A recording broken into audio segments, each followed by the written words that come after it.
And welcome everybody to another episode of the Game Informer Show. This is the show where we inform you and sometimes ourselves about games. So it's appropriately named, I would say. I'm your host, Ben Reeves. Today I'm joined by Jeff Cork. Hello. Dan Tack. Hey, what's up, Ben? It's always great to be on the show. Good to see you today. Looking well. And Alex the Dragon Stadnick. How's it going, Alex? That's what dragons say, right? Exactly. Why are you always here, Alex? Why am I always here? Yeah. Just like in life, or? Yeah, no, people have written in a couple times being like, why is Alex always on the show? Well, outside of I'm hoping you enjoy my insights here. I'm producing the show. I'm kind of doing this from the booth, but the booth is front and center this time. So that's kind of why we've been on. And I'd like to think we've formed a bit of a relationship here, Ben. Little co-host action. Not co-host, excuse me. I overstepped. But whoa! I know. Wow. Really Shut it inserting down. yourself there. Editing it out. Okay. Dragon's trying to co-host, I see. All right. Ben is absolutely We have a great show for you guys today. We actually later on in the show we have an interview with Laura Bailey. You guys know who that is? Yeah. Famous I've heard the voice name. actress. Yeah, I'm sure you've heard her voice as well. She was Jaina Proudmoore in World of Warcraft. She was Chun-Li in the Street Fighter games, Nadine Ross in Uncharted, Kate Diaz in Gears of War. Like the list goes on and on and on. And she's been, if you watch any animated shows, she's probably in something that you've seen. So we talked to her. We have a good conversation, some about Uncharted, some about some other games she's been working on recently. Marvel's Avengers. Marvel's Avengers, that's right. She's Black Widow. She was also Black Widow, and she talks about this. She talks about how she was Mary Jane in the Spider-Man game, which I thought was kind of interesting. Like, hey, you're Black Widow and Mary Jane? They just, if they have a redhead in the Marvel universe, it's like, we know who to call. Anyway, it's a great interview. Just as a heads up, there is some spoilery discussion about The Last of Us Part 2. I'll just say that right here. And about halfway through the interview, we start talking about Last of Us Part 2, which if you played, you probably understand why. If you haven't played it, just be forewarned. So, For sure. With that, let's kick off the show with our GI playlist, which is where we talk about the games we are playing right now. For me, I've been mostly playing Avengers this week, and I think most of you guys have been playing as well, right? Yes, sir. True. That's right. I finally filled out my squad. I got all the Avengers assembled. So we're a mean fighting team. I really like Black Widow. I'm not saying that because I'm best friends with Laura Bailey now. But I really like Black Widow. I really like, well, I'm going to stay away from that because that could be a spoiler. But I really like most of the characters, as we talked about, except for Iron Man, because Iron Man feels a little bit weak, unfortunately.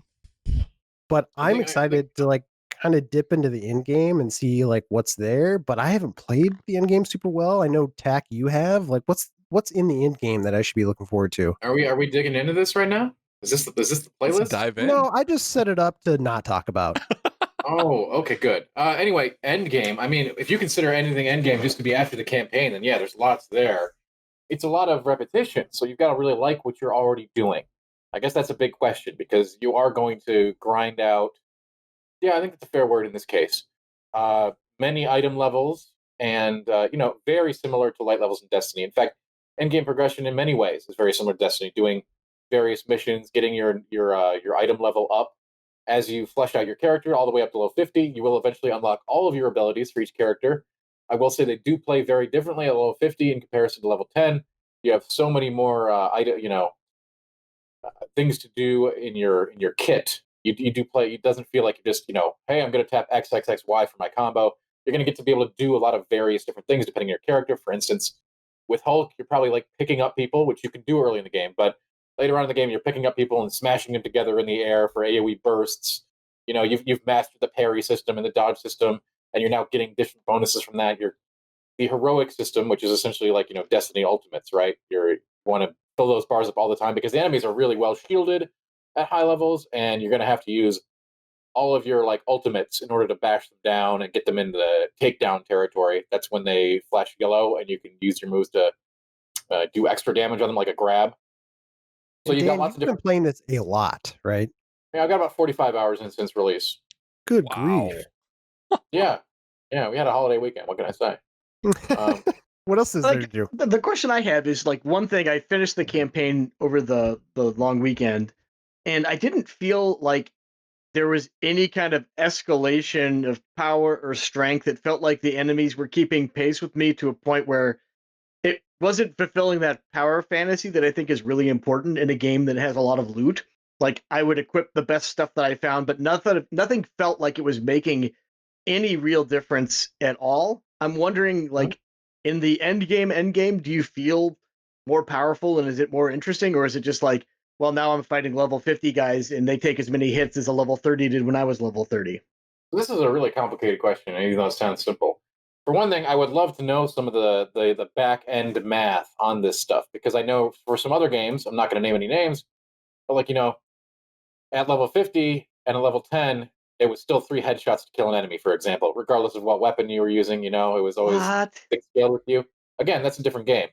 But in this game, I Okay. want. I'm not that. That's definitely not this game. Okay, Hang on. that's what I was gonna say. I was like, I don't I like want to know that. the math behind that, though. Anyway, Yeah. how that works in what you're speaking to directly. You do feel stronger when you're doing a lower mission. So at the end game, you have different missions that are unlocked. If you do these quest chains, which take a while and they're very repetitive, and you're going to see a lot of the same faces, you can do a lot of the same things. That said, you do them, you're going to unlock elite missions. Okay, that's another tier of difficulty up, and heroic missions. These are difficulty modifiers you can play on missions. So once you start doing stuff like that, where you really feel like you do go down very quickly, then when you go back down to a regular mission from an elite mission, for instance, you really feel like this is a snoozer. It's not a snoozer, but you could coast through this. It's sort of like talk to your buddies or listen to a podcast while you do it, and not have to worry about perfect dodging every plasma shot that comes your way because you'll get killed in like one or two of them, literally, even as a Hulk on elite missions with good gear. Now I don't have anything close to perfect gear. I'm at eye level 136. 150 is the maximum. I don't have any exotic pieces. Still, the gear stops. The highest level gear that can drop is 130, and then it's a lot of end game progression loops to get you up to the ultimate cap of 150. Yeah, I To haven't played his your ultimate point, cap yet. to answer your question a little more directly, so far things feel like they get easier, but not insanely easier, and they definitely get harder. You can feel the difference between an elite mission and a regular mission in terms of the damage you take. I don't know how any of this stuff scales in the back end, and I'd love to have that conversation about how and I'm sure someone will do this as they've done for every other looter shooter. Even this isn't a looter shooter; it's a looter brawler, whatever the hell you want to call it. But Yeah. like finding out that behind the scenes math on how these modifiers work, what's the difference between an elite mission and a regular mission, and how those difficulty modifiers stack. That's all really fascinating stuff, and I'm sure we'll have some awesome people on the internet will go and run those numbers in the days and weeks to come. Yeah. That's Yeah. one of the things I really like about Diablo 3 is like we'll say like it has that moment where it's just like you've earned this, just wreck a bunch of dudes, go through content really fast and just like have fun. You will find walls that you'll hit, but you can overcome them. And I just didn't get the sense of any of that coming into So like a factor. I can say Avengers. with some end game gear and level 50, doing a blue mission, a blue con mission, or whatever you want to call it, like something that shows up on the world map as under level to you, Yeah. is fairly easy.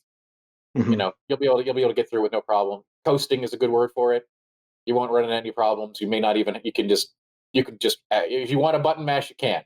Can't get away with that in an elite mission.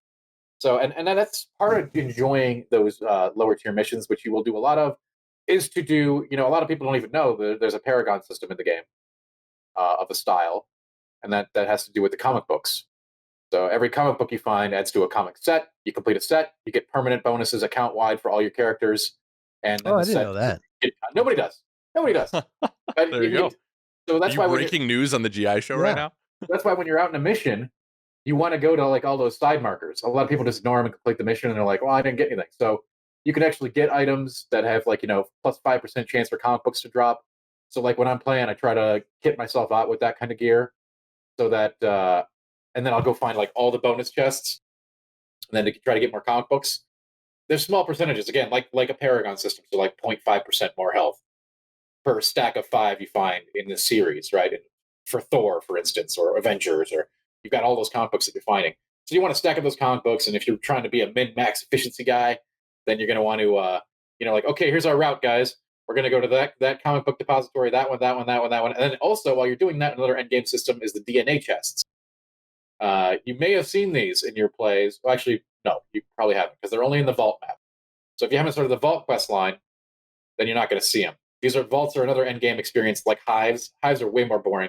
Vaults are a little more interesting, but still very repetitive. So you've got to be cool with that repetitive loop. You've got to be cool with grinding and doing a lot of the same activities over and over again. So if you don't like the combat, which I do a lot, you'd probably get bored real quick. But anyway, DNA keys. These drop from the villain missions. Okay, so Taskmaster and Abomination are the only two currently in the game. These DNA keys can unlock the blue chest that you see on vault maps. So if you do a vault map, which is again an endgame system you have to unlock, you have to go through a story mission to unlock vaults as an option. And then these blue chests can spawn next to the regular chests. The blue chest costs a DNA key to unlock. You get the DNA key by doing villain missions. And the DNA chests contain endgame upgrade currency. To explain this a little bit, endgame items are eye level 130, right? So you know how you upgrade the gear you've got now? That I know you guys know. Yes. You know, you press the button, you use some materials, you upgrade it.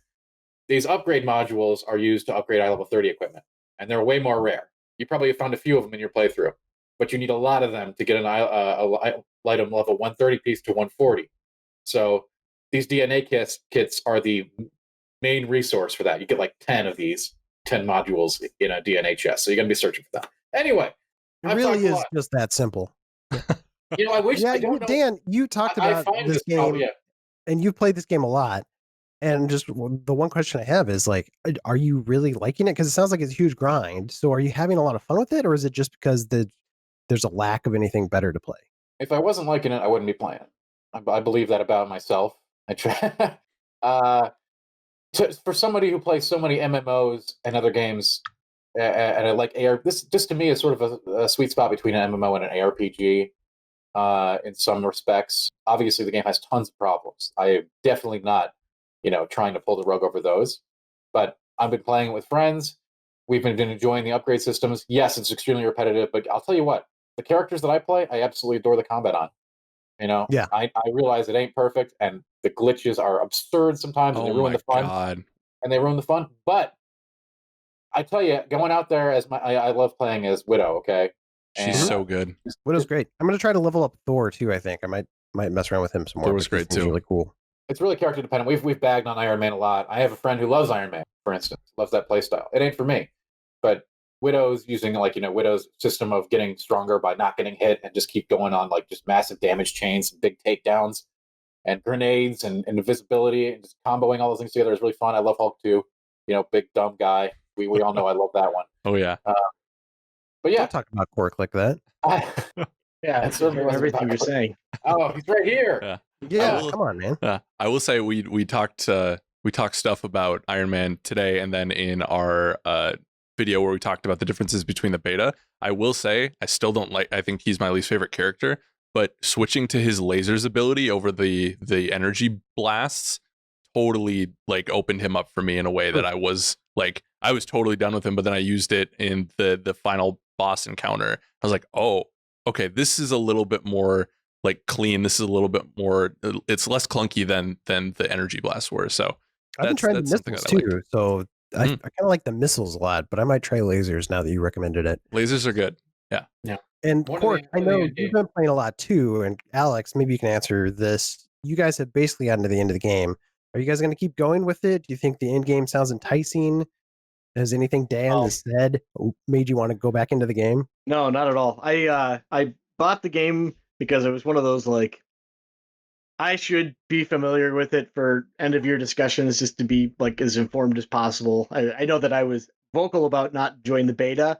I will say the story, the way that it ramps up in the actual game is, I think it's a lot more engaging and interesting than the beta, which just kind of throws you in there and it's a little, but that being said, I feel like I got what I needed to get from it by playing the story. It had some highs, had some lows, but I personally, at least the combat as it is presented at that basic level, I can't speak to more end game stuff that Tag is at. I don't know that I find it fun enough to want to get to a point where it becomes fun. So, and I find again, I feel like I'm banging on this drum. I wish you could kick all the vendors off your ship because I I find the monetization so gross, and like everything is so expensive, and it just, I don't know. I find it real disheartening. Yeah, Just no, I how it, mean, we haven't talked too much about monetization or just like how that system Mhm. works too much. And I don't think like it's terrible. What I think is terrible is the pricing, because isn't it like $10 for like a costume? let's costumes are more than that. Like an emote is like $10, and then you've got like special finisher animations and all this other stuff. And I don't know. I understand you got to pay the bills and everything, but that's not What? my problem Yeah. ultimately. Was this just a glitch on my end, or was there a point where you went into one of the vendors and it made you buy something? Did you No. or the It, cosmetic one? You I have turned to the shut the system game. off. You have to shut the game off in order to fix that. I Yeah. thought I was on stream actually when I hit that, so I'm just like, all right, I'll buy the stupid emote. Yeah, I was like, oh, this doesn't feel good at all. To your point, Cork. Yeah, I am. I turned the system off. I have not bought anything, and I will not buy anything. Now you can make the argument, oh, they gave you that currency, and by the way, I've gotten so much of that green crap currency at this point. Yeah, But yeah, I've played a ton. yeah. They that gave it- me that currency, but to be fair, I also Oh, yeah. gave them $60. You So that's they absolutely didn't right. give me anything. I am not excusing you, Cork. I don't like Yeah. that either, especially since it makes you do it. What it's trying to do is associate your mind with going to that vendor and spending Yeah. currency. We Yeah. all know what's up there, and I don't like that either. I think No. that's dirty cool. So I'm with you there. Dirty pool. Yeah, I like that. I don't think I've heard that one. it's a classic old chestnut. I like to classic, trot it yeah. out. Okay. But yeah, Well, Endgame that- so far has been hives and vaults, and the Mhm. hives are super boring and super repetitive. It's just like Yeah. 5 floors, procedurally generated randomized stuff that you've seen in other missions already. Again, Mhm. this is so many of these game of service things start as foundations, and Yeah, you never know if exactly. they're gonna turn out. Will they build the house on top? Mhm. I don't know. I really Yeah. hope they do. I'll go back to it when I'm not going. Like Tim and I, like Tim Turi, and I played together, and it was just like we did several missions, and it was like, wait, we're back at this place again. Like it just seems like in a year from now, I will revisit it once they've got more areas and more stuff to do. But just even like mid game, there's a lot of repetition. So I can only imagine grinding out certain areas. Like I just don't have the patience for that. Before I've even repeated a mission, like I was noticing repeat areas. Like it's crazy. And I'm sure this game, it's hard to build games in general, but in a game like this where you're constantly replaying missions, like you want that stuff to feel fresh as long as possible. So that's kind of sad. 100%. I definitely, to answer your question earlier, I don't know how much of the end game content I'm going to play. I think this is going to be something that I'll come back to when a new character comes out or new stories come out, because I think that was my favorite part of this experience. Was I thought, to Jeff's point, the story came together in a really fun way, and like we talked about in the other video, a Saturday morning cartoons, just like wham, like very much comic book type way, and I really enjoyed that, and I thought that was a good way to facilitate combat of the heroes that I like. And then if I have friends on, I'll replay missions with them. I'll do some end game stuff with them. But I can't get to the end game because I have a glitch in my game where I've beaten the campaign and I go to load in both multiplayer and campaign, and I can't. It just loads forever. I went and took the dog for like an hour walk, came back, and it was still loading. So I don't know what's going on with that. The world's trying to tell you something, Alex. It's not for you. Move on to my other playlist game. Yeah. Well, I mean, that's Avengers. I feel like we covered it pretty well. We talked about it last week too. We gave it an 8.75, or at least Reiner did. It's on the side if you want to read that review. But it's a little bit more, I guess, mixed than that. Like some people really love it. Some people are kind of on the fence. I mean, who really I loves it? enjoyed the campaign, but I can't imagine I'll keep playing it for 40 plus hours like you, Tech. Yeah. See, I think it's a cool experience with friends in the right context. Like I said, I want to keep. We're done with this topic, I know, but like when you lose, when you've been in an instance like one of these hives for like 20-25 minutes together, and then you're on like floor 5 or 6, because these hives are like floored experiences. Each one's procedurally randomized. Like, are you going to kill enemies? You're going to blow up some things, whatever. You're going to do some activity, and it's like, oh guys, I dropped. No way to reconnect. Just booted out of the game, and it's like, well, I guess we're doing this mission again. And then like they'll get stuck in a wall or fall through the universe, and it's just like lots of bugs and glitches that really hurt the experience. Yeah, done. for sure. Well, the other game I wanted to bring up on my playlist isn't one I played necessarily, but I did get a chance to check it out ahead of time. Ubisoft just had their Ubisoft Forward today. Just as an FYI, we're recording this at a time, but we did get a chance to check out Prince of Persia Remake, which they just announced. And I think I was a huge fan of Prince of Persia, specifically the games that Ubisoft made starting with Sands of Time in the early 2000s. Huge fan, cool action platformers. Love it. I love that they're remaking it. I'm really excited to check it out. I think it looks better. I'm not blown away. I kind of wish they were doing maybe a little bit more with that game, but I'm excited to have that again. Comes out early January next year, so stay tuned for that if you're at all into Prince of Persia. But yeah, that's what I had. Cork, what's on your playlist? Big Nintendo had like their big to do about Mario's 35th anniversary, so that the sensation of horror dawned on me. I realized I'd never like completely beaten Super Mario Odyssey, so I went back to that and had an absolutely wonderful time. Did you get everything? So good. I didn't get everything. I'm still in the process of getting like the remaining moon fragments. I almost said stars. Sure. How embarrassing. God. But yeah, so much fun. Just what a great game. Just, that moon it was environment? exactly what I needed. Yeah. Yep. That's one that I'm glad it's on my Switch because I keep, anytime I travel, which is all the time these days, I love diving back into Mario Odyssey and collecting my moons. Are we beyond the statute of limitations for spoilers on this? Hey, it's been 3 years. Oh, I don't know what 4. what's the spoiler? Well, just the moment when Mario throws the hat Cappy onto Bowser. Oh, and yeah. then you go in that weird tunnel and you hear like all the different classic Bowser music and see like pixel art and everything like that. Just a magical moment. So Loved it. good. Yeah. So good. Was and then that you on get our Moments of the Year that year? It should have been. It probably was, and I didn't understand it, so now I get it. Yeah, this is probably written like, hey, remember the hat when you throw the hat unexpectedly? The hat goes in a special Ta-da! place. You're like, what? All right, thanks. Yeah, the game is super fun. Yeah, that's a great game. Yeah. Anything else going on? I was just going to say, I wish we had DLC for that or some sort of story content like they did for Zelda. That felt like Prime, like just add another world or two. But Or an Odyssey 2. An Odyssey 2 would be very, very good. Yeah. One day. Odd, now you see it. Now you don't.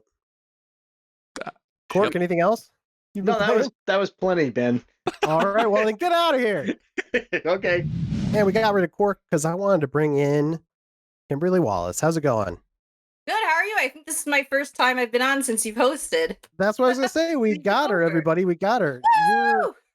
You're wily, it turns out. Or I don't know if that's offensive. You're busy person, let's say. And I've just a peek behind the scenes. We've tried to get you on a couple of times now and just hasn't worked out. So it's great to have you. Yeah, no, I'm happy to be here. Yeah. Well, we're doing our playlist. We know that I'm glad it's this week that you're on actually, because I heard that you got to play a very special game recently. Immortals? Immortals. That's right. That's what it is. The game formerly known as Gods and Monsters. That's right. Let's put it up. The game I'll forever have the formerly known as.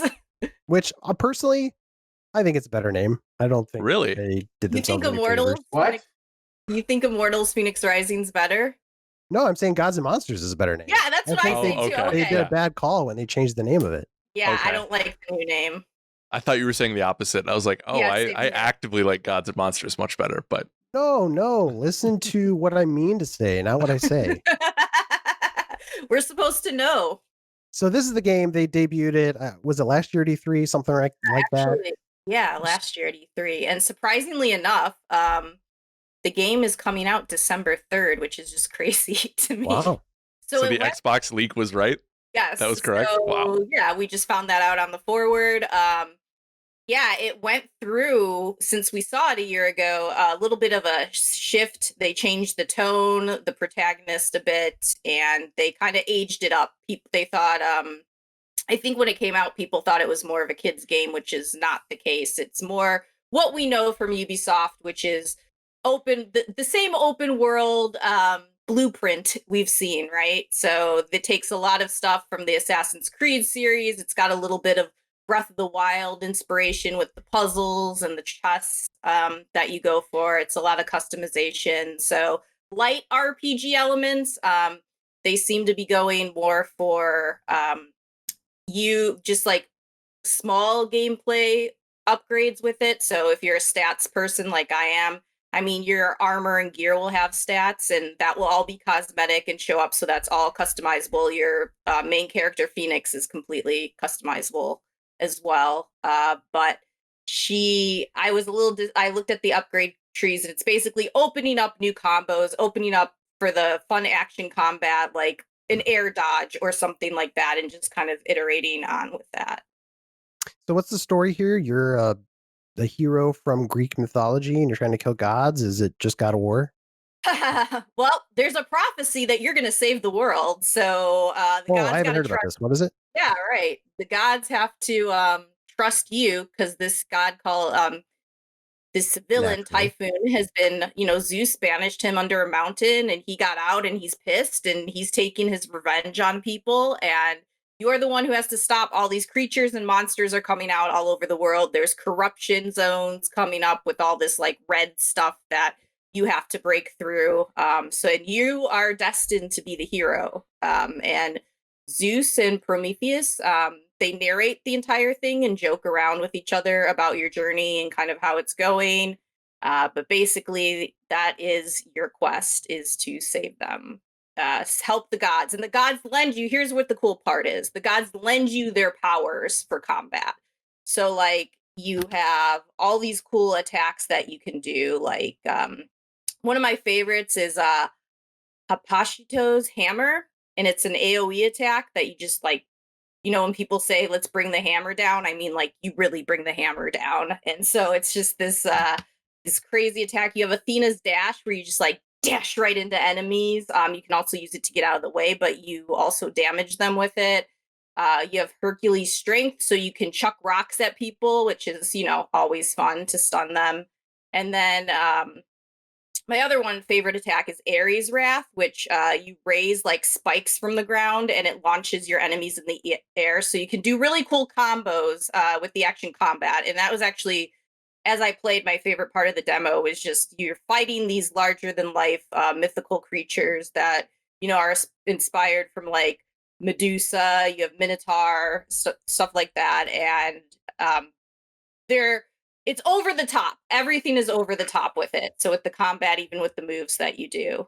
And then when you're not in combat, you're exploring this like huge open world that has all these secret treasure chests to help you with upgrading your character and solving puzzles to get around it, because there's a lot of obstacles in this world and a lot of different, like you have vaults in particular that you have to get through if you want to help upgrade your character and get some of the better items. And it's little things like you'll be avoiding spikes, or our favorite thing, you'll be moving crates around to weigh certain things down. You'll use your bow and arrow to hit switches. Are they Cretan crates?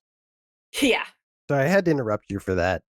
Yeah. Please go on with the bow and arrow. Well, Yeah, it. the bow and arrow, you're hitting switches. You can also go in and control the bow and arrow, so you can steer it in a special Apollo's arrow and like a special different format, kind of like what we saw in Heavenly Sword. And I believe Origins had a thing like that, right? Yeah, I can't remember if Odyssey did. Yeah, but I think yeah, Odyssey you're doing that and finding ways to hit different switches that you might not even realize are there. You have a bird companion, of course, because just like Assassin's Creed, who can come in and dive bomb enemies. And also you can look, at the map and mark different points of interest and reveal things on the map with it. So it's basically taking a lot of Ubisoft systems that we know of, open world setup, and just putting Greek mythology on top of it. Sure. And a little bit of different like puzzles and things too. I wasn't a fan of the puzzles though. They felt a little tedious from what I played. Just like, I feel like puzzles are kind of those finicky thing. It's a hard thing to demo a puzzle as well. So hopefully it plays better in the final game. That's what I was hoping to. I just was a little bummed because it seemed like, they're going to put everything that you need on the other side, on the other end, and then you're going to lift a box and put it here, and then put the box to block lightning. And one puzzle I had that was really cool is like it was a pinball machine, and I got really excited with like a rock that you had, like a huge, massive pinball machine, and it's like, oh, this is going to be really fun. And then the rock moved like molasses, and it took forever. So I'm hoping they're still, figuring some stuff out with the game. But if you love that Ubisoft formula, customization of your character, getting those better treasure chests, having the cool gear, all the weapons, of course, are also cosmetic. Probably you're going to want to check it out. Yeah, I mean, it seems like a cool blend of Assassin's Creed and Breath of the Wild, which you already mentioned. The game looks cool. I mean, I was on board last year when it's called Gods and Monsters, so it looks even better now. Just wish the title was better. Well, and I also just wish they were kind of doing something a little more unique. I mean, it is what we expect. There are no surprises. I hope there are surprises when I play the full game. That's all I'm saying. For sure. Cool. Well, that's Immortals. What's the subhead again? Fenyx Rising, because your main character's name is Phoenix. Marcus Phoenix? No? I go with it. That's one of those games where it's like, you should have just picked one. You should have gone with Immortals or Fenyx Rising. It's exactly. You don't need both. It's like they didn't want to make the decision, and then they made it worse by not making a decision. Yeah, lesson we can all learn. That's a bummer, but yeah, it looks cool. Well, I'm glad you got to play it. I'm glad it's coming along. Alex, hello. I heard that you've been playing something a bit surprising.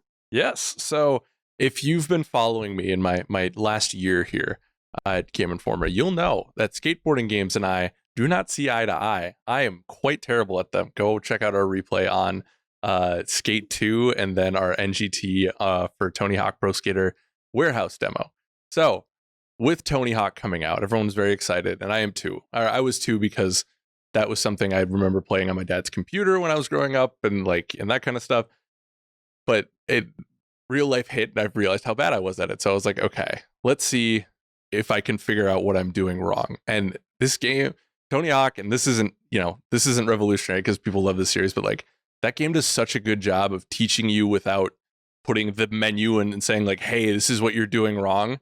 Like one of the things I was lacking in was hitting the chains basically and hitting the multipliers, which is, the game, like how you get better at it. But when I started to hit the revert into manual, when I was coming down on the vert ramps, my scores just kept climbing and climbing. And it was like, there was a moment on school where I got like, and this is child's play compared to some people, but I got like a 50,000 point trick. And it felt like I beat a Dark Souls boss, because I was like, I was so honed in. I was like, I gotta get this one thing. This is for the 6 score. I want to complete this. And it was just, it's a really satisfying thing to me to play that, complete that trick, and I just lost my mind. And then like look back at the NGT where I got 50,000 total that first time. You know what I mean? So it's just, that game teaches you, so it feels like you're learning like every time you play it if you're not familiar with it. And when I started to add the manual and reverts into it, like I could feel it click in the back of my head. I was like, oh, here we go, to the point where like I was up till 2 or 3 playing it on Saturday night. Like I was like, oh, this is so good. So I'm really loving that game, and the soundtrack is incredible. And there's hope for, if you're bad at Tony Hawk, there's hope for you, because if I can do it, you can definitely do it. So I'm loving my time with it. And just to clarify, Alex, had you played Tony Hawk ever before? Yeah, as a kid, I think I'm pretty sure I only had the demo of like Warehouse or School back in the day. I don't remember if it was Pro Skater 1 or 2 that I had the demo of, but I remember playing it and loving it, but not knowing that I was bad at it. Yeah, you know what I mean? You probably thought you were amazing, right? Yeah, because you always feel like you're great at those games, and then the internet lets you know. Well, and then that great.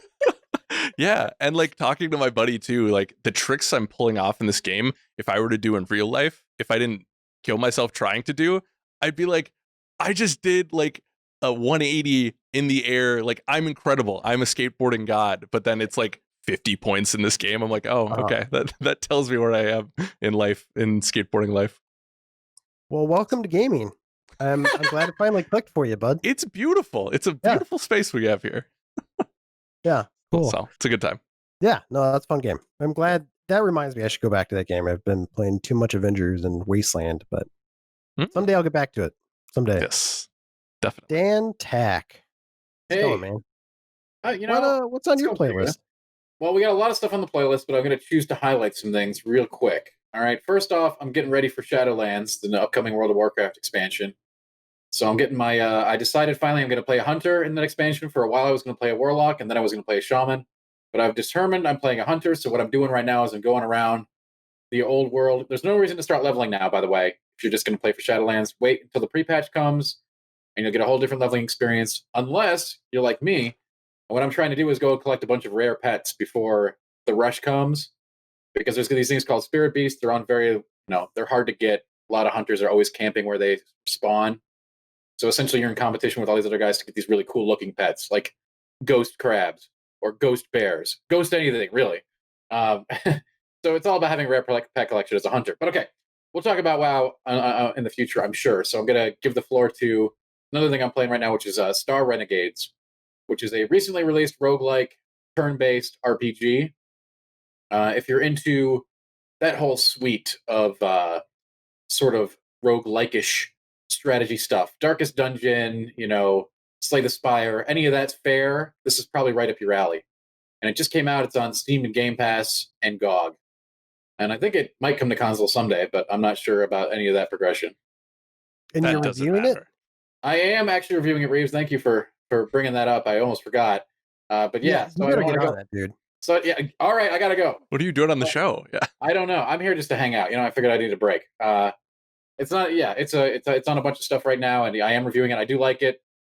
Not ready to put a score on it just yet, but it's a cool experience. If you like the other games that I mentioned, you'll probably like this. It's really cool looking. Got a cool pixel style to it. It's not like the heaviest lifting game, I would say. Like, it's very clear how this works and what it's going to be after just a couple of like runs. But so it's not like as advanced or anything like that as the other games. But it's fun. It's cool. Fun and cool. Get in there Hey, in outer if you want a space. fun, cool game, Star Renegades. It's on the box. If fun, cool, but roguelike and strategy, right? A lot of people disconnect those two things, but I think that they can go together. So Yeah, fun and cool and roguelike. I don't know, man. a lot of I'll people take your word for a it. lot of people still immediately blanch and run away when the term roguelike is used. That's changed a lot in maybe the last couple years because of games like Rogue Legacy, but Dead Cells. I think it I don't know, Dead Cell scares people away too sometimes. I'm usually one to be scared away by roguelikes, and that one like so heavily clicked for me. That was the first Great. one that went, okay, this is a genre I could get into. Good. Yeah, and I hope that happens more because this is along the same vein. Like, you don't lose everything. You kind of do. This one isn't like as facilitating as Rogue Legacy 2, for example, where you're getting permanent power boost. These are you're unlocking. You do get upgrades, but you're still starting with almost nothing per run. There's side grades and upgrades. They're minor. They're there. So it's like roguelike, but at the same time roguelite. Got a little bit of both. We're going to have a new genre. It's going to be called roguelike lightish. I don't know. Rogue. Yeah, rogue, kinda rogue. I don't know, whatever. Anyway, it's cool. Check it out. You'll know if you like it when you see it for like 5 seconds. And since it's on Game Pass, whatever, just play it. Done. Cool. Well, and Dan, I would be remiss a little bit if I didn't ask you about Call of Duty. They just had a live stream yesterday where they talked about the multiplayer stuff, but you actually went hands-on, correct? Yeah, I got an extended play session. You can check out all kinds of our content on GameInformer.com. I'm going to plug that later with the Get Wrecked segment. But I did get to go hands-on for about 3 hours of multiplayer gameplay. So that's not quite what we would have gotten at an in-person event, but it's still a very meaty chunk, especially given the fact that it had to be conducted in a arranged environment. So so we didn't get to play zombies, didn't get to play Warzone. These experiences are both coming to the new Call of Duty experience in the coming this year. But we did get to play traditional multiplayer. Now, what does that mean? That's different every Call of Duty game too, right? We have combined arms as part of the experience this time around. What is combined arms? Vehicles, baby. All right, lots of vehicles. Tanks, jet skis, dune buggies, gunboats. I mean, there were probably vehicles we didn't even see, but like that's part of the experience now. There's invisible vehicles. Yeah, they're the really crazy ones. This is the Cold War after all, Reeves. The Russians, they had invisible vehicles. The Soviet Union was very powerful. There's one in my house right now, right behind me. I believe it. It's a good looking car. Yeah, that's very nice. But I mean, overall, it's a good game. It's a good Call of Duty. Like, so people were saying last year's Call of Duty was the best in a while. Like, is this one agree with up for that? I'd agree with that, and I think some of that has to do with Warzone. When Warzone is continuing, how that becomes infused with the Cold War, we don't know precisely just yet. But Warzone will continue. We just don't know how that is going to be and the cadence of upgrades and updates from Cold War. Did it feel like Modern Warfare, or did it feel like Treyarch was like, is time to kill a little bit less, a little bit more? Listen, I know all the pro. Like, I can't even imagine how insane it would be to be a Call of Duty pro whose game changes on you every year. Just like, hey, you've got to relearn the game that you're a professional at every single year because of nuances and stuff. So, the vehicles are going to change things. There's VIP escort missions who are for people who want something a little more strategical. Kill confirmed and team deathmatch and hardpoint and all these stuff. We've all played dozens of hours of those maps, domination and all this stuff. It's all there. It's still fun. There's things that I don't, there's sliding is still in and sliding shoot. I've always hated that. The sliding, shooting, and jumping. I'm sure I'm not the only one who doesn't like that, but that's there. It's available. I don't know if it'll, there's all kinds of things that can happen. But yeah, it felt clean. It felt fun. Obviously, we only got to spend a little bit of time in each game mode. I know I said I played 3 hours, but that's nothing when you consider we were hopping from mode to mode and map to map. It doesn't. If I told you that you can't really get a good sense of things in just 3 hours of multiplayer, I think that's accurate, honestly, because we were mode to mode, map to map, breakneck speeds. Like, leave your map, get on the next map. Leave your map, get on the next map. Leave your map, get. By the time I didn't have time to look at my guns, my attachments. Gunsmithing was back. It's cool. Obviously, with the vehicular focus, you can even spec out your guns to be more effective against vehicles. No. Obviously, you're only going to want to do that in a combined arms map where there's a bunch of vehicles to deal with. But and there's some maps that only have transport too. Like, they leave the tanks and the gunboats out, and you'll just have the transportation availability. But yeah, of course, it feels like Call of Duty. It would suck if it didn't, right? Weird. Feels like Splatoon now. And the thing is, like, Call of Duty is never just this one thing. I always find them to be very challenging reviews because it's not one game, especially now. Now Call of Duty encompasses more than just the 3 games a year. Now it's going to be Call of Duty with 3 different things plus Warzone every year is my expectation. So this year we're going to have traditional multiplayer, which is what we're talking about now.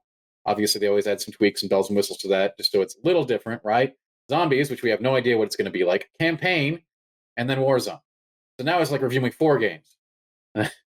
Anyway, that's Call of Duty. We love it, don't we? Anyway, I mean, you seem hopeful at least, so that's good. I mean, if you like Call of Duty, like, this is one to keep an eye on at least, right? Do they have a date yet? November 13th. November 13th. And if you're right looking after the Xbox console, which they also announced today or yesterday, that's coming out on the 10th. Check the site out for more Call of Duty info. We have it all. What he said. Now we can talk about Xbox Series. Oh, I mean, I don't know if there's too much to say. We're already over time, but yeah, the new Xbox console is coming out on the 10th, that's exciting. You guys excited about that? That sounds like pretty big news to me. I was just say, I'm sure, knowing our luck, the PS5 reveal will happen in between us recording and then us posting tomorrow. So, wow, the PS5 too! It's crazy. I'm excited. It feels like we've been playing this game of chicken forever. I'm excited someone finally moved, and I think having the Series S be what, $390 or $299, right? $299? Are you out of your mind? Regardless, he has an all-you-can-eat buffet.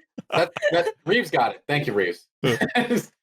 The Series S price point, I think, is going to be very, very enticing for a lot of people, and I'm excited for the X. I'm excited to get my hands on it. So, you guys gonna buy an X or an S? Anybody here want the S? I'd like to buy a new computer, thank you. Yeah, okay, we know what Dan's doing. The rest of us, I always go with the biggest and the baddest. Yeah, it's just part of we're that market, right? But the S seems like a decent option for a lot of people, especially if you don't have a 4K TV. Oh, yeah. There's not maybe a lot of reasons to own an X. It's adorable, isn't it? I want one just because it's cute. Stick it up. People come over, I'll be like, "What's that?" I'll be like, "Don't worry about that." It's a mini fridge. Try to grab a beer out of it. Yeah. All right. Now we're talking. I want 2. They're going to be my twins. They're so cute. There you go. It is, thinking about my entertainment console when the PS5 comes out too. It's gonna be weird. You just have this one brick to the side and then like a satellite to beam up to aliens on the other. Future's weird, man. What a weird time. I mean, the rumors are that the PlayStation 5 could be like that following week, so it's possible we'll have. I'd be surprised if we don't have PlayStation 5. Like, yeah, you're right. Right, that's You'd correct. be surprised if we don't have PlayStation 5. The announcement, like, really, I would be too. Yeah, Oh, now that Microsoft soonish. moved, they're gonna move. Like Yeah. soon. But I predict by the time this podcast is up, they've gone with it. Not a I think Dan that's a prediction. solid bet. Not a Dan prediction. Well, we better get this podcast up quick. It's like one before day, Dan's so saying it's No, anything, not so- we have to wait. Can't talk It's not about an official Immortals Dan yet. prediction. Good We call, already Jim. did. But before we do community emails, we should go talk to Laura Bailey. You guys want to do that? Yeah. I want to talk more about Xbox. Too bad. Laura Too Bailey, bad. Laura Bailey.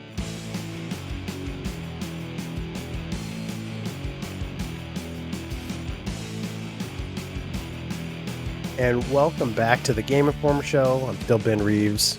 Haven't changed. Alex is here too. I am here. He's Hello, not friends. changing. Nope. That's right. Yeah.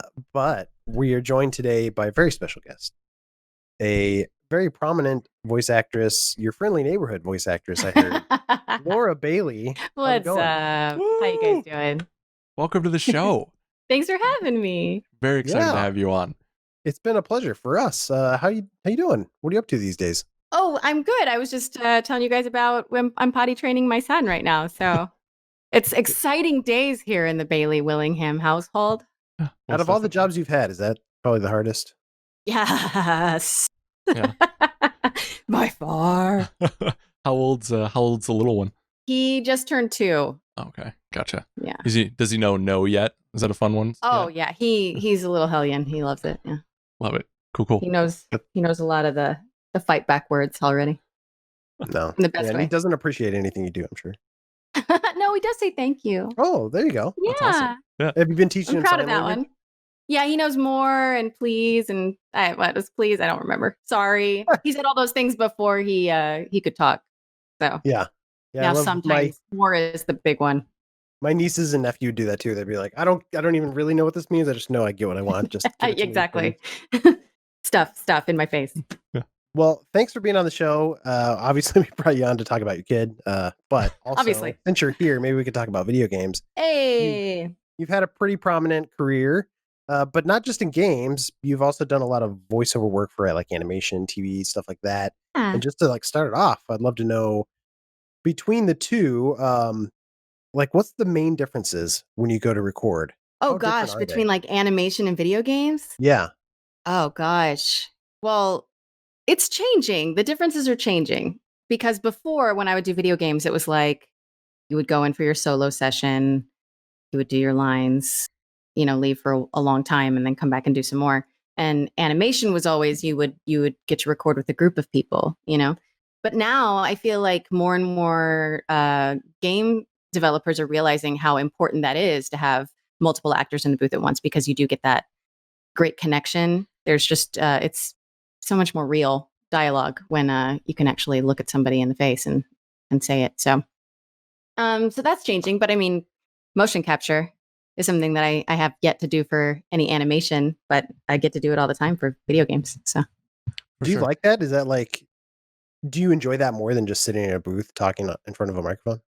it's, I love it. I wouldn't say I like it necessarily more because, voice recording is a beautiful thing in and of itself. But the great thing about motion capture is getting to fully embody a character and bring a character to life in a way that you don't get to do just behind a microphone. So what was your first experience doing motion capture? It wasn't for Last of Us, right? No. I've done a lot of motion capture. I think what was it? It was a long time ago. My first motion capture game was for a Castlevania game. Like over 10 years ago. Yeah, it was me and Travis and Troy Baker. Like we're always working together. We got cast together and they flew us to Japan to work on this game. And then about a year after we shot, they ended up scrapping the entire project because there was another Castlevania project that was getting made at the same time with Probably Lords of Shadow, I'm guessing. I The think Kojima team? it was maybe it was with God, why can't I remember his name? Jean-Luc Picard. Yeah, that was Lords of Yeah. Shadow. So, Yeah, and so ours got Patrick, yeah. canceled Patrick yeah, Stewart. ours- Wow. because of him, which is makes perfect sense. Yeah. What was yeah, the deal with that game? Do you remember the title of that one? No, I couldn't tell you anything about it other than it was like I played 2 characters, one of which was a villain and one was like this sweet innocent girl. I remember transforming into a giant spider queen at one point. That's Sounds pretty incredible. cool to me. I'd play that. Yeah, I would definitely play that. That was ridiculous to film in a mocap suit just to pretend like you're transforming into a giant monster. I would love to have been a fly on the wall for that. I would love to see the footage of that. I'm sure it exists somewhere. It's probably terrible. What's your spider voice sound like? I don't want to put you on the spot. I hate doing that. There was probably like lots of screaming, lots of monster Yeah, for sure. sort of stuff happening. I don't know. Well, Something ridiculously over the top. In addition to, I mean, we can go over your career in a bit here, but like in addition to just TV and animation and video games, you've also been doing Critical Role for a while. Like how many years Heck is it yeah. now? Oh man, 7 I or think something?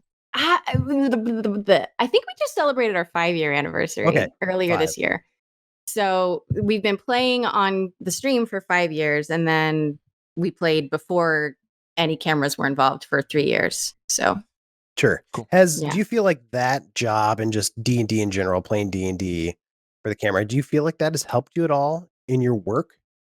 oh god, yeah. Just for sheer improv because I mean for 4 hours at a time, once a week, we're just like sitting there fully as a character with no dialogue given to us. So you're just, I mean, the ability to create and have that imagination again and play in a way that I had kind of forgotten. Yeah, it's definitely come back to me because of that. And I find it's a lot easier since working on Critical Role. It's so much easier to slip into a character and find those like emotional beats in a scene than it ever was before. Wow, that's amazing. Yeah.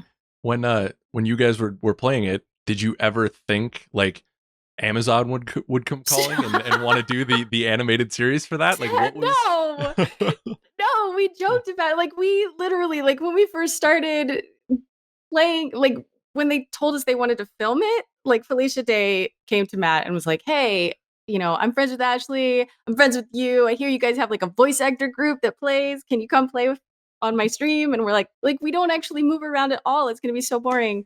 No, like we would have never ever imagined in a million years that it would eventually become what it has. And I don't know how it happened, but yeah, every time we think about it, like I see scenes from the animated series that we're working on now and I'm just like giddy. I start giggling almost every time because I can't believe it's being brought to life in that way. How's obviously COVID has messed up everything. I know you guys had to delay the show a little bit, but how's that process coming along? Have you recorded your lines? Like, can you let fans know like a little update or anything like that? Or? I don't know how much I can say, but yeah, we are definitely still recording. Like that's the beauty of voice acting is that you can work from home pretty easily as long as you've got the setup for it. So yeah, everybody kind of decked out their home studios and we just made it happen. So we've been still recording every episode like on a weekly schedule. So yeah, we're full in production.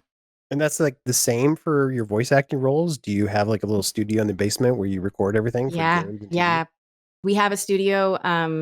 Yeah, and I at least once a day I have a voiceover session still. So it's the schedule's been pretty consistent. Is that something you built this year, or was that you just had? Well, we had this. What I'm in right now is like our outdoor office, and we had the studio in here, and we like built it, but it wasn't like super soundproof because really the only things we were recording from home before everything hit was just auditions or one-liner like pickups. So it didn't need to be super duper soundproof. And now that we have to have 4-hour sessions, very audio, sound, whatever. We have it in the house. It's in a closet now, fully surrounded by walls and clothes and foam and all that. For sure. This is kind of an audio nerd question, but I am an audio nerd, so I'm gonna ask it. Okay. Like, when you're working with not only on CR but then also like on jobs, have they sent you equipment for that, or is it just like one mic fits all? Like you just made sure you got like a Shure mic or something like that? We got a good mic. We just made sure we had like a studio quality mic at home. Cool. But every single game that records, they have their own process of recording. And so some of it's over Source Connect, some of it's over, Team Viewers, some of it's there's so many different systems that people are working off of. So usually any new project that I'm starting up, there's like a hour-long session of just getting all the kinks worked out and everything of making sure that sound quality is what it needs to be before we move forward. Sure. Well, I'd love to talk about a few games with you here. Yay! Most recently is Avengers just came out, and you play Black Widow. I do? Oh, surprise. Can you record some lines here? Yeah, right. On my podcast mic. Well, I mean, I'm not surprised you can't remember even, or if you couldn't, because you've played that character so many times now for so many, not just games. Like you were in, I think, Avengers 3 Assemble last year, but then a lot of the shows. Yeah. So is there anything when you approach that character now, are they like, all right, you know what to do? Was there anything different with this game in particular that they wanted? Or were they I feel like this game is, I mean, yes, to a point. They I know what the voice print is for Black Widow and her deliveries are, where my inflections are going to be for her because I know who she is. But this game in particular was a lot more gritty and just kind of grown up because a lot of the things that I've been doing as Black Widow in the past have been for, animated series for kids, And so, it was just a lot. It went kind of darker than we'd gotten to go in the past with her, which I enjoyed a lot. And we got to film it. It was on the mocap stages. Sure. So we got to actually be the superheroes this time. For sure. Was it a little, maybe not easier, but did you feel a little bit more comfortable because you had done the role? But then also too, you're doing mocap with some of your good friends in the industry, like Troy Baker, like Nolan North, like these guys? Yeah. I mean, it was very comfortable on set. We, we'd worked together so many times in the past that it did feel like, we were a team. That relationship didn't have to be like we had assembled. That connection didn't have to be created or manifested. It was already just there with all of us. So from day one of filming, we were a team, which is just great. I guess casting on Sean's part because he knew all of us in the past and just went with it. Yeah. What's also interesting to me about this is staying within the Marvel universe, you were also Mary Jane in Insomniac Spider-Man, which is kind of weird, but also cool. I mean, I think you did a good job in both games. But was there a difference between the two games, or did you feel like the way they approached it was different? Oh, well, yeah. I mean, it is different because it's different studios and everybody has their own, process. So yeah, it felt different, but also, playing MJ is very different than playing Black Widow because it is so much more casual, in what I'm going to be doing. So yeah, it felt like two completely different things. I think they sound very different too, which is crazy. I think Mary Jane is probably a little closer to my just everyday sort of voice, but. What is it about some of these iconic characters? What draws you to them? Obviously, it'd be amazing to be MJ, it'd be amazing to be Black Widow, right. But what's that common thread that draws you to them? I just like to be different people. I don't know if there's a common thread that pulls from one character to another. It's just I just love not being myself for a little bit, And I've always said one of the coolest things about acting is that you get to experience these emotions that probably on a day-to-day basis you just kind of don't, you kind of avoid those at least I do. I avoid confrontation. I don't want to be actually sad. So getting to do scenes that are gut-wrenching and you go through all these horrible traumatic events, I love that. I know you're making a face. It's weird. I don't know why I like it, but it's fun to get that little bit of time. Maybe it's therapy. I don't know. It has to be just draining when you're done for the day. It's like, oh, I can't do this again tomorrow. Yeah. And hopefully, the people that are scheduling it, they don't schedule back-to-back, death scenes. Yeah, here's a fun day. Yeah. I think originally on Last of Us, in one day, it was originally scheduled that we were going to shoot spoilers if this is okay. Yeah. I'll we write were it down, but yeah. All right. Spoiler warning for Last of Us if you haven't finished Last of Us. Yeah. Part 2. We were gonna shoot Abby finding her dad on the same day that Abby was finding Owen and Mel. And it was like, Oh. I don't know if I could do this. It was just so much. So yeah, we like rearranged it and everything. So it would at least, we could have some happies in between there. So it wouldn't just be like, well, I'm going to go home and sob into my pillow for 24 Yeah, hours. what were the happy scenes you filmed in Last of Us? Did those all get cut? No, there was some happy scenes. Like, think about the flashback scenes. Yeah.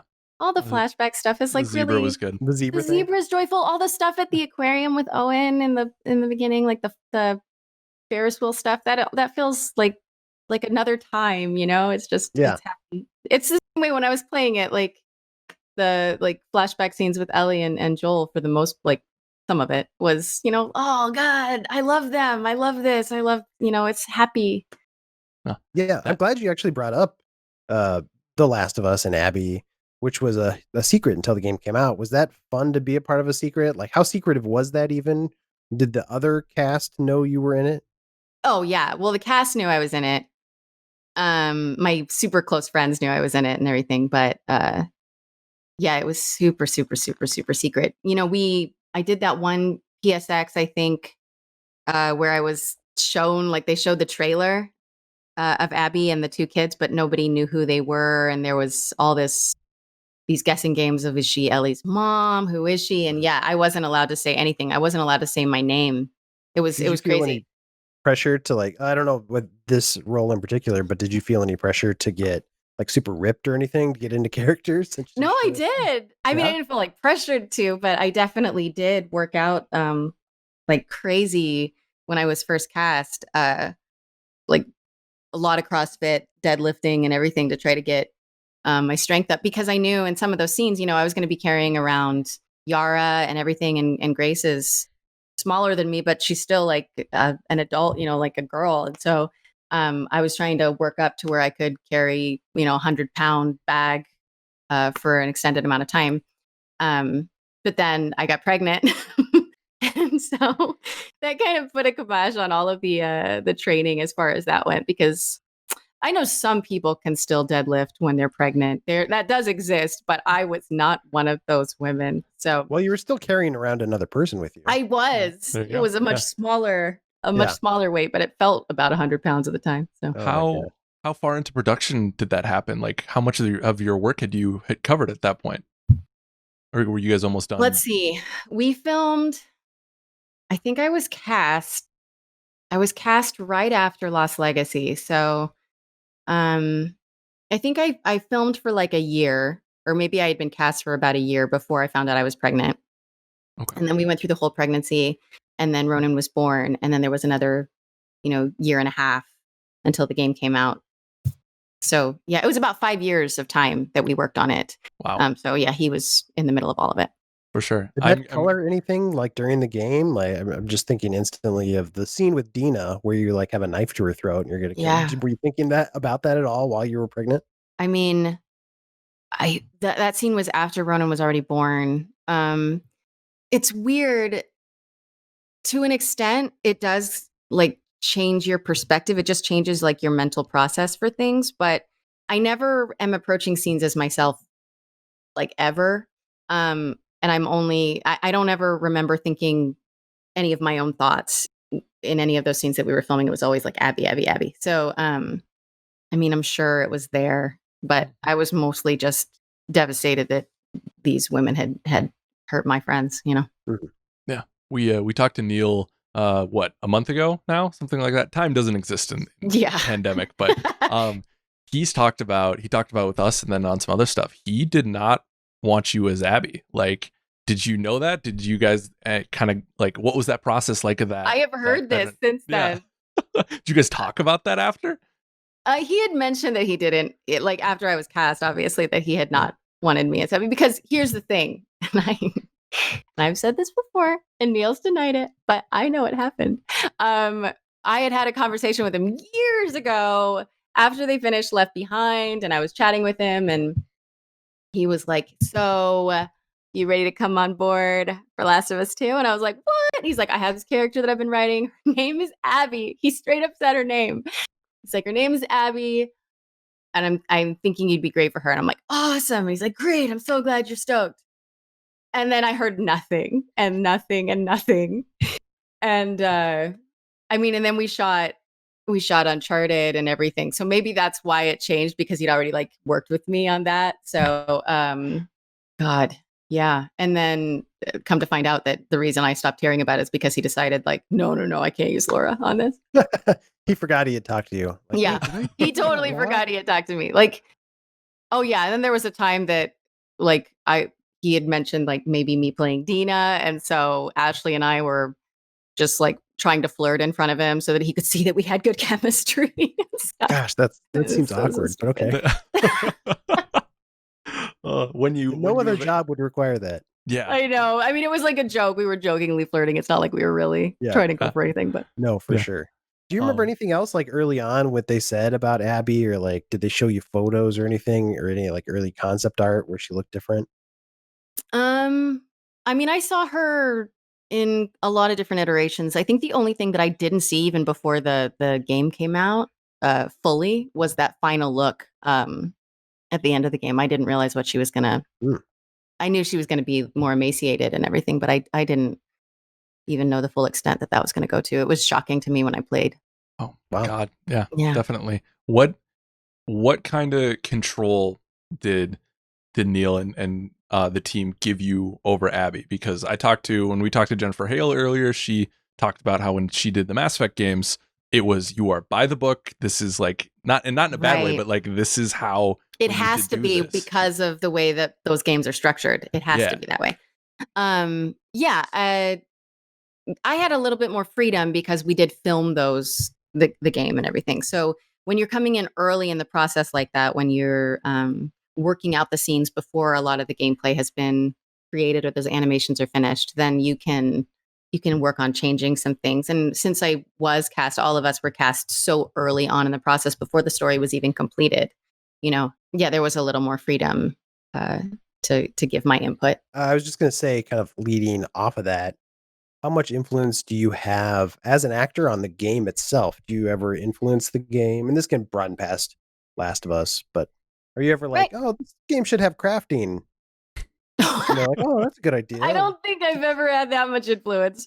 But I mean, in the past, there has, it depends on the studio and it depends on who you're working with. Sometimes it is a lot more by the book, like Jen said. But, sometimes if you're coming in early, or if, the writers have approached you or the developers have approached you and said, hey, I want to work with you specifically on this. Will you come and chat with us? Then there's usually a more of a give and take there. Like when we went and worked on Infamous Second Son, that was a really awesome back and forth sort of process, because we flew to Seattle, we met with the team, we spent a couple days there and really got to know everybody, and they got to know us, so that when those scenes were being written, and that was the case with Last of Us 2, when those scenes are being written, they know the actor that's going to be doing it. So they have you in mind. Like when I worked on Saints Row, Steve, who was the writer on that, and he's phenomenal, Steve Jaros, he knew each of the personalities that the different bosses were going to have, and he wrote according to us. So, as me, I got to say, F me running, because that's something that I actually say in the booth. If I mess up a line, I say that. And so Steve is like, I'm definitely putting that in for your character. Oh, that's fun. That's incredible. Was there anything specific that you added to Abby, or a specific or another character where you had a moment where like something you added ended up in the game that the writers weren't intending? I don't know. I think, as having been on that project for so long, I think it just became this mesh, this amalgam of her and I, the same way that Ashley is so ingrained in who Ellie is. That's how it felt for me and Abby. So, I'm sure Abby could have been vastly different if it had been another actor playing it. And that could be really interesting to know what that would be. But to me, that's just who she is. For sure. That's good. Yeah, I have kind of looking back at Uncharted, you played Nadine, and which is just interesting to think about, especially in the context of this year in 2020, and Yeah. people have sort of reevaluated, Oh yeah. people of color should, characters of color, let's say, and who should portray them. So I'm just curious if you have Mhm. thoughts on, even though I think you did a great job That. on that role. Like, what are your thoughts on that, or do you have thoughts on? Oh, I have so many thoughts on that. I have so many thoughts on that, and when that happened, obviously, that character hadn't been designed when I was cast. I, having, just going in for the audition, just assumed that she was going to look like me, maybe a different face, but generally like me. Sure. And when I saw the design after I'd done the scan-in, we'd started rehearsals, we'd started filming. And I think it was like the first or second day of actually like filming that the character designs were unveiled to us. And I remember looking at it and being like, is anybody else, like, is this a thing? And nobody else seemed to like think it was an issue at the time. And I think because everybody else seemed to be okay with it, then I kind of went, oh, all right, I guess I'm overreacting. Maybe this isn't Sure. as much of an issue. And then obviously, it was. And it should be. Looking at it now, I learned so much from that experience.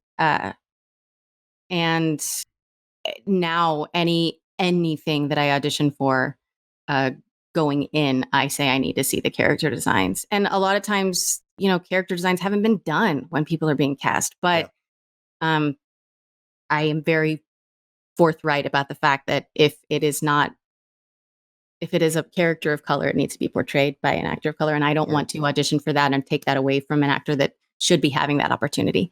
And even just this year, I've been working on a project that I've been working on for years. And it kind of went through a little bit of an overhaul and the character design changed. And I had a discussion and ended up stepping down from the role. So, yeah. So, and I'm okay with that. Like it needs to happen that way. Did you guys decide to give her an accent then after the fact as well? Like, how did that Oh come no, about? I mean, there's lots of white people in South Africa. Oh, sure, I know. I just wasn't sure if like that was like part of No, yeah, the role was a South African, but so I auditioned with the accent and everything. But back to, so I had I have a source that shall not be named that says you are quite the Halo fan, and I'm curious what being a fan of that series, what it was like to get the call to be in the series and see your name in the credits, because I know I'd lose my mind. It was crazy. So, and you play a grunt, is that right? Yeah, I'm a grunt. Oh God, those auditions when they came up, like I was like freaking out. There was a crazy long audition process. Like I feel like those auditions were so intense because we went in and you did the scenes and there were all these, because the teams, there was lots of people on each team and they wanted the chemistries to be right on each team. And so in addition to reading with multiple people to make sure that your chemistries worked right, then after that process happened, then you had to have a whole other day of auditions where it was just like movement auditions where they could see how we worked with the weapons and how we moved through spaces and everything like that to make sure that was okay too. So yeah, I was like so nervous and like ecstatic when I found out I was cast. And then for Travis to get cast as well on the opposing side. And they didn't know that we were married. Oh, really? Wow. Yeah. And so, we showed up for rehearsals and they were like, oh, what is this? You guys carpooled here together? Yeah, right. That's strange. Do you live next to each other or something? So yeah, that was crazy cool. And then, to like have my likeness be put on Veil was like, oh man, just so crazy. We were just like jumping around the room like we're Spartans. That is forever gonna be a stamp. Just the best, coolest thing. For sure. What is amazing. life? Yeah, it's amazing. What do you want to see from Halo Infinite? What are you excited for? Well, I don't want to say anything because maybe I know some stuff. So yeah, I can't. I'm not going to say anything. It'll just be a secret between us and our our few viewers. I mean, from a gameplay perspective, are you from like a gamer level? Like, are you excited? Are you? Yeah, Yeah. From a gamer level, yes, I'm excited. I don't have as much time to game, unfortunately. Potty training. As I used to, and it's killing me. It's like a choice. Like I get to either sleep or I can see what's new. So sometimes the sleep wins, but yeah, Sure. I'm definitely excited. I'll set aside some sleepless nights for that one. Yeah. Well, good luck. We'll all need a few. Yeah. Well, Laura, it's been a pleasure. Oh, Really appreciate man. talking with you. Thanks, you guys. It's gone by so quick, but we'll let you get back to it. And anything you want to promote? I mean, people can check out. Oh, yeah. Roll obviously, and Avengers if they want. Yeah, Avengers just came out. Starfinder. This is it's crazy. It's an Audible book / RPG. Check it out. It's on any Amazon Alexa device. It's super fun, just completely different, and I love it. Perfect. Amazing. Well, thanks again. Good having you, and thanks for listening. We'll be right back with some community emails.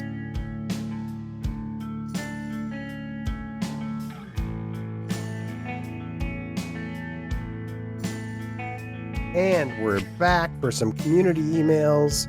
I got the same crew with me. We're going to read some stuff that you wrote to us at podcast@gameinformer.com.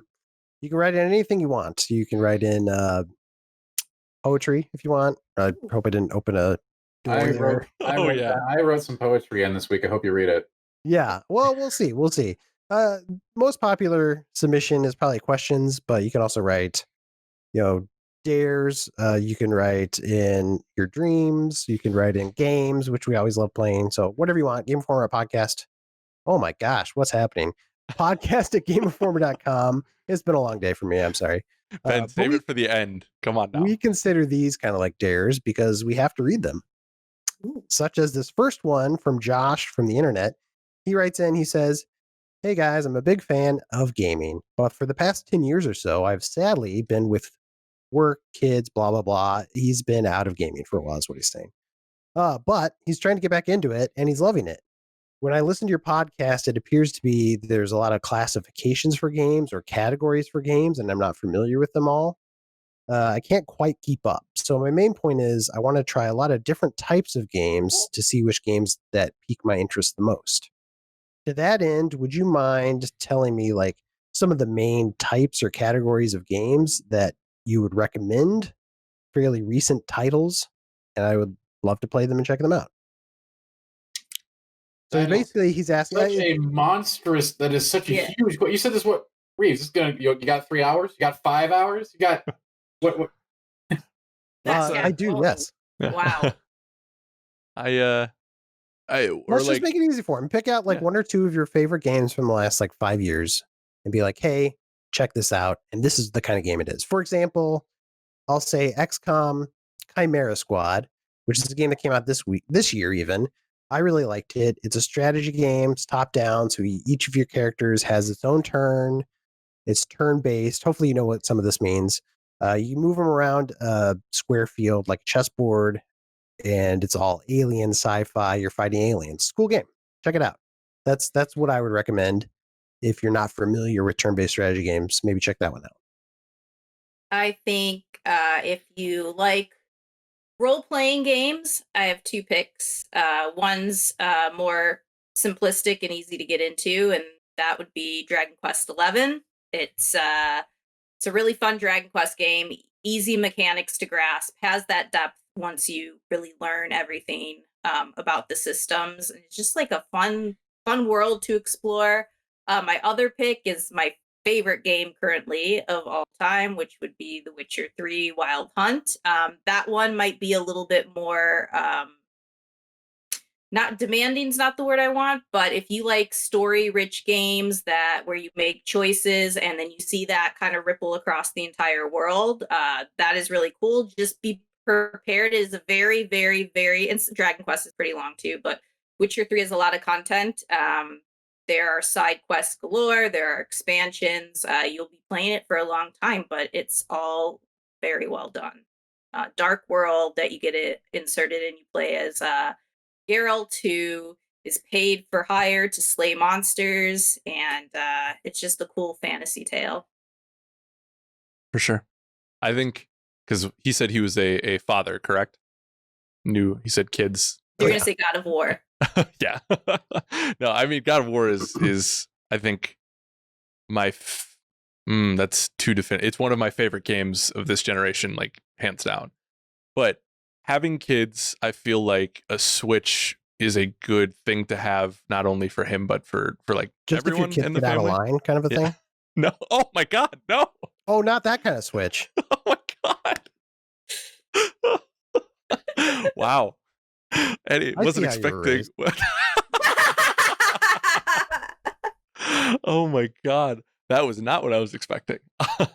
But Anyway, you were promoting what kind of discipline, Alex?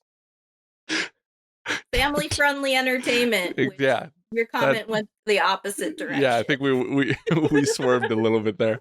I think the Switch embodies both of those pillars of like great games for you, but then also you can switch that over to playing with kids. And I'm sure you're familiar with, Super Mario Odyssey, which is like we talked about earlier on the show, is just a gem, and that's great to have the kids play with you, and for yourself just to go grab a couple of moons and stuff. But the thing I love about my Switch is it's such a great indie machine, and I think it has a ton of amazing indie titles that I think could be easy to miss, and even some that aren't. Like having the fact that that has the first Ori in the Blind Forest on there, and Cup and Cuphead, like those are very much like gamer games that you can play in quick bursts, that you can play before going to bed. Like there's just so many indies that I love on that system, like Guacamelee and Guacamelee 2. I just got done with The Last Campfire. That one's good. Children of Morta, Celeste, like especially if you don't have a ton of time to play games, like I feel like locking down that indie market or that indie scene with just a handful of those games, I think would be a really good starting point for you. For sure. Yeah. Tack, any one or two suggestions like Alex? First off, I want to state that doing this right would take literally hours. But to Alex's point, first I'd like to present a few suggestions to play with his kids. Farm Together is an excellent farm sim that has no fail state and is all fun. And you just play it. There's no timers. There's no relationship building. You just play it. It's a great game to play with your kids. On that front, ARPGs, I'd check out Minecraft Dungeons as a good choice to play with your son. If you're looking for an ARPG for yourself, I can't recommend Diablo 3 Reaper of Souls enough, or Diablo 3 Ultimate Edition, whatever it is on console. That thing is great, and you may have missed it. Still my favorite ARPG currently, even though it hasn't got a relevant update in God knows how long. Still great. If you haven't played it before, it's a blast. And let's see. Oh, God. Are we overthinking it? Should he just get Mario Kart? I don't know. I don't know if he's playing with friends at all in the equation. I do a lot of multiplayer experience. Dan, he has kids. He doesn't have friends. Which is why I recommended 2 kids games first. 2 games to play with his kids. I totally didn't do kids games. I guess Dragon Quest would be okay. Dragon Quest is okay. Yeah, that's such a good game. There are so many different categories here. Like, I'm not going to recommend World of Warcraft to him. Like, that's just probably not going to fit in with his. He'll never see his kid again. To have a family at the end of this, right? I mean, unless he's looking. Come on, no, you could play WoW with a family these days. It's totally possible. In fact, it's way changed from the old days. MMOs are not like they used to be. But I guess if you're going to try an MMO, and it's a genre you're interested in, you could try World of Warcraft when Shadowlands hits. But I don't think that I recommend that to him personally. I'm trying to think of, like, Overwatch, probably a good call if he's looking to try a hero shooter out.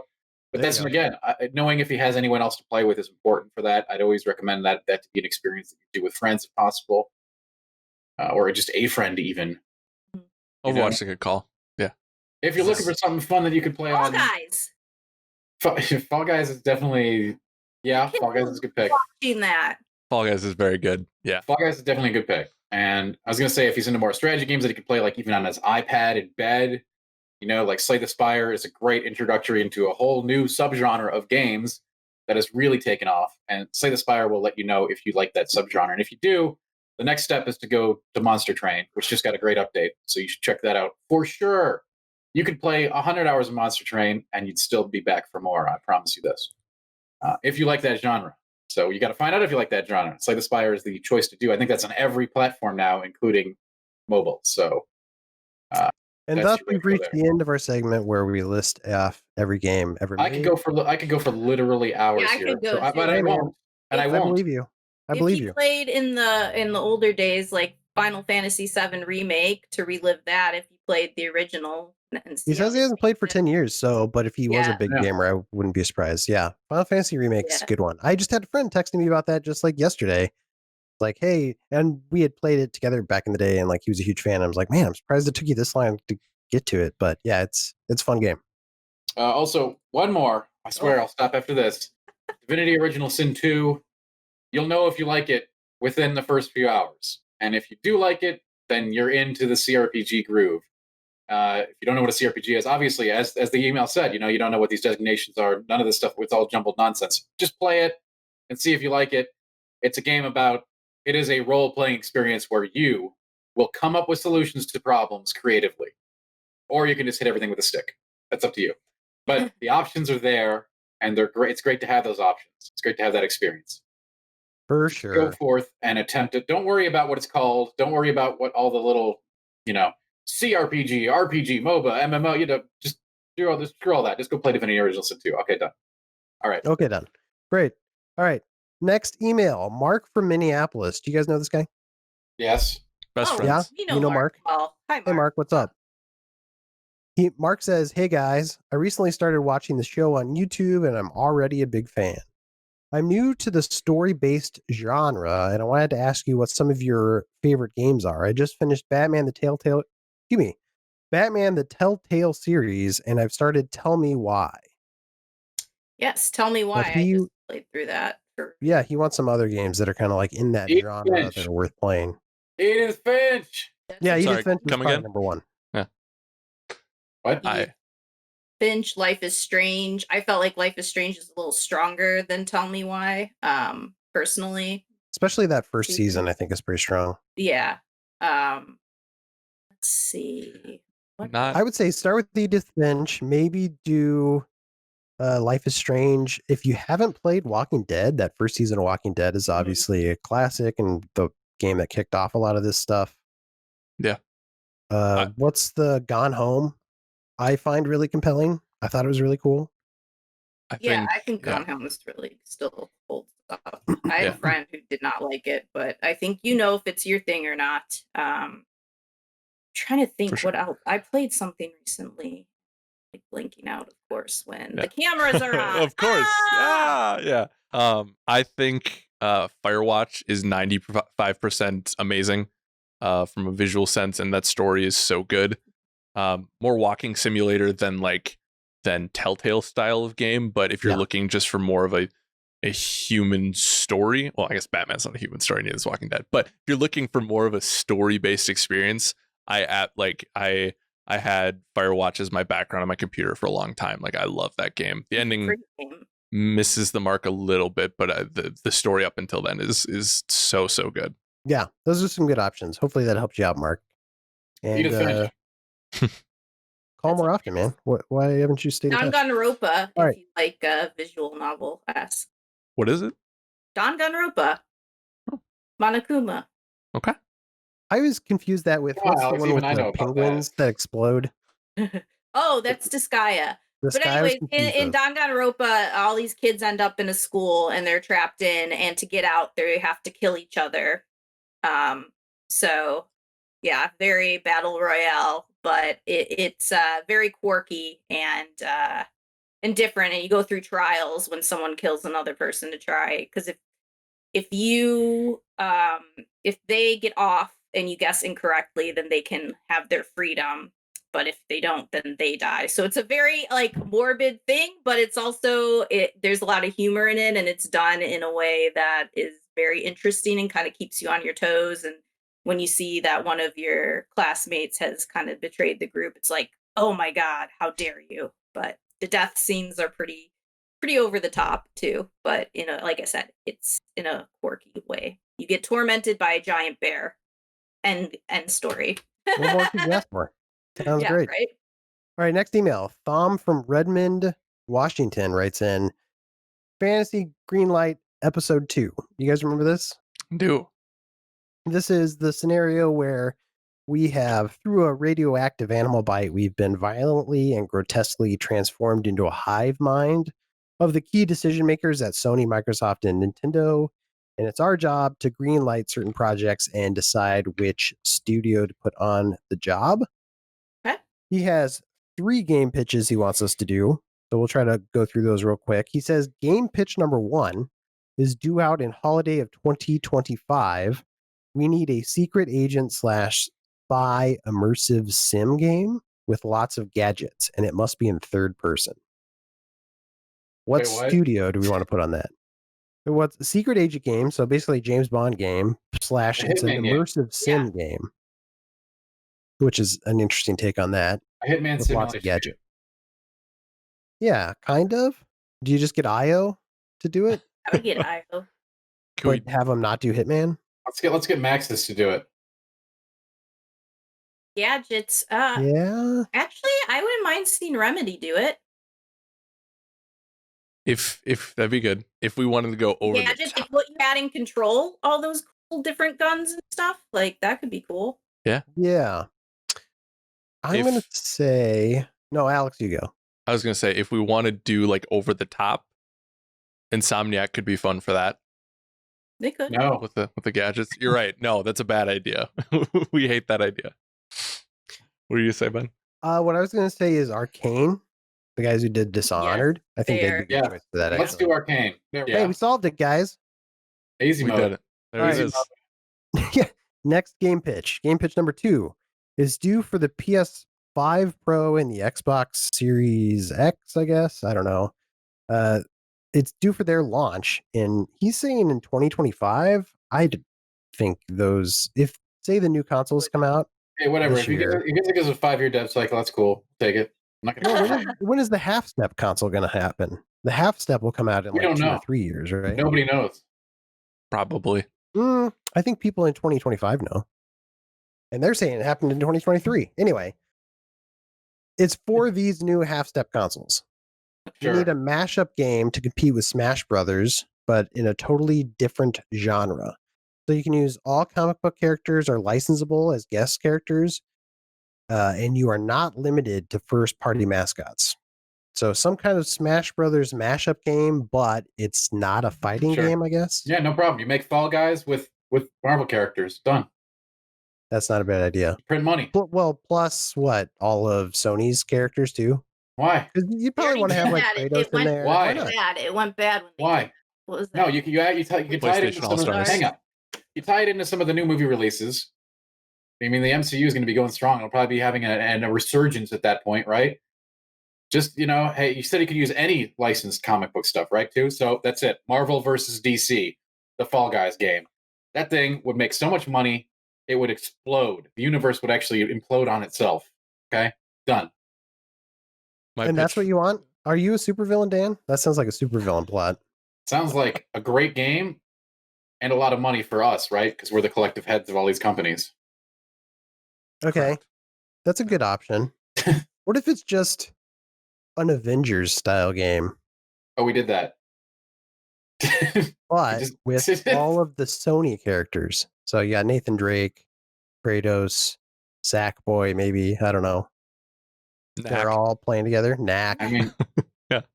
yeah, that's not doing it for me. But That hey, could we can make it. oh yo, you could start the Sony Cinematic Universe or whatever they're gonna call it at the Oof. end of Rift Apart because they're going into different dimensions. Maybe the NTs of Rift Apart is like, whoa, Kratos is here. What are you doing? What dimension are we in? And then you start to build it that way. I think you're onto something, Ben. Oh, you know what it is? It's not even that kind of genre. It's a fighting basketball game. So you're fighting each other, but also playing basketball at the same time. Wasn't that one-on-one government? You guys remember that game? Oh boy, this is a great idea, Reeves. I think you should. Let's get a sheet written up. We'll take this to the heads of the company. This is good stuff. Honestly, I'm not a basketball fan, but I loved NBA Jam. I think if you can like tap that market of like very casual, yeah, exactly, like Alex's So shirt, you can tap that fire. market and hit a wider net, nothing but net, let's say, if you go very arcadey and fun. Well, just do Pyre with Marvel characters. Exactly. That's what I'm saying. It's because like I'm not a sports guy, but I loved Pyre. Yeah. I could dig it. All right, I it's me dig or Dan's idea. They're both great. We'll just go with one of I those. can make both of them. Yeah, why not? Yeah. Wait, did we say who was going to make it though? Which studio? Does it matter? Studio. You're saying any studio could do it? With that idea, yeah. With those licenses, doesn't matter. So you give it to like what, Doesn't Vicarious matter. Visions or something? Just Let's like see. Let me think of Let's no, just it give would it to. it would need to be somebody with some like just to make sure that we get everything right. We don't have a bad launch. We need to be able to handle like a lot of stress on the servers. We need to be multiplayer experts. So I'd say Riot Games or Blizzard, somebody with a big focus on online multiplayer components. Blizzard's never had a bad launch. Certainly not. Yeah, so I think we nailed it. I mean, Microsoft or whoever should just buy Mediatonic, staff them up, and they could do it. The guys who did Fall Guys. We want to make this one's got a budget about 1 billion times the size of that. So we got to Okay. I mean, this is like 5 years from now though, so I think we could do it. 5 years is that's tomorrow in game dev time, yo. That's true. That's true. Don't blink. All right, game pitch number 3. No Microsoft in this one for some reason. This one is a lower budget game and will only go to the smaller end of internal studios. The people demand a motion-controlled VR game, barista simulator, where you progress through working at different corporate coffee shops, local shops, and even compete in the World Barista Championship. The tone should be, get this, the tone should be kooky. That game sounds terrible, but if we're gonna make it, that might work. That's a good one. Tim Schafer and Double Fine. Oh, yeah, nailed it in one. Yeah. I mean, what would be better than that? I give it to Toby Fox. Maybe. I like, because I think Tim Schafer and Double Fine, they could take that idea and like spend gold out of it in a way that other studios would be like, all right, you got a goofy idea, but then how do you follow through? I mean, honestly, without the kooky element, I would have given it to Valve. But without the kooky element, so like until I said kooky, you were like, all right, sounds standard. Sure. After Half-Life Alyx, like one of the cornerstone VR titles right now, right? So who better than with the chops to handle making that look amazing? Of course, you're slinging coffee. So I'm with you on the Double Fine thing. You have to make it. It's got to have that humor. Or who is it that did Job Simulator? Was that Alchemy? Is that the name of the studio? I think so. I can't remember. They could maybe do it, but I still like the idea of putting Double Fine on it. And they did Psychonauts VR. I mean, I don't know how much. Yeah, I'm okay with this. Well done, Kim. Okay, the hive mind has settled. We have spoken. Yeah, we have spoken. Got one. We're supposed to say it in unison, guys. Oh, ready? We have spoken. We have spoken. Perfect. That ends Fantasy Greenlight episode 2. Wait, that was episode 2? That was episode 2. Man, we did it last week too. Did we? God, yeah. It's like that trauma gets suppressed. Yeah, sometimes you have so much fun, you just forget it. I know. Final email. I don't think we're going to have time to rank characters, sadly, guys. We're running out of time. What? But, listen, I don't come on the show unless we're ranking characters, Reese. You don't? Well, let's see what Andrew Flanagan has to say. Andrew Flanagan writes in, he says, Dear GI crew, I have a friend who is very ill, and I'm writing in to ask that you do him a favor. I'm from Southern California, but I went to school in Boston for a couple years, which is where I met Michael. My first winter there was cold. The city was shut down, and for a few days during a blizzard, this guy drove completely across Boston in the snow to pick me up and take me to his parents' house across Boston. We stayed there for a couple of days where we wouldn't have to worry about the heat going out and running out of water. Anyway, he's saying this guy's sick. He's a great guy. He has a rare illness, and he wants he needs a very specific treatment. And the only prescription, get this, Dan? The only prescription is more character rankings. Oh, we got to rank some characters. Gotcha. So many characters, find out where they go on Game Informer's arbitrary ranking show. It's science. Did you really set that up like that? You know what? Forget it. It's cool. Whatever. Let's rank some characters. Forget it. It's cool. Let's give him his medicine. Yeah. Great. You guys ready for this? Let's do it. This is Game Informer's meaningless character rankings. This is part of the show where we rank characters into an ever-expanding master list. I'm going to put that on the site very soon. I know I keep promising that. We are closing in on like 30 characters now. The goal is to have every character ever made for a video game on it someday. So if you're interested, you can send us a list of your top 3 or bottom 3 characters if you want. Tell us why you like them. I always like knowing why you want them on the list or where you think they might even fall. So the list of 3 max, or you can ask us to re-rank one character if you like, but podcast@gameinformer.com. That's where you should send it. You guys ready for this? Oh, yeah. We got to help Andrew's friend. So number one on his list, Dan, you need to help me with this. Okay. Because I know I'm going to butcher the name, I think. Solaire of Astoria? Not bad. Sure. Yeah? Solaire. Yeah, why not? Okay. Yeah. Are you guys familiar with this character? I know he's a Dark Souls guy. He is the praise. This if you're not familiar, you've seen it. You've seen it on the internet for sure as a meme. The praise the sun knight guy with his little armor with the arms. Yeah. There you go. Alex knows what we're talking about. Yeah. As far as him as a character, oh boy, any Dark Souls character is going to have most of their lore being outside of the game. Solaire does have some interactions with the player depending on your playthrough. I don't think he's a really good meme. All I know is that he's a character.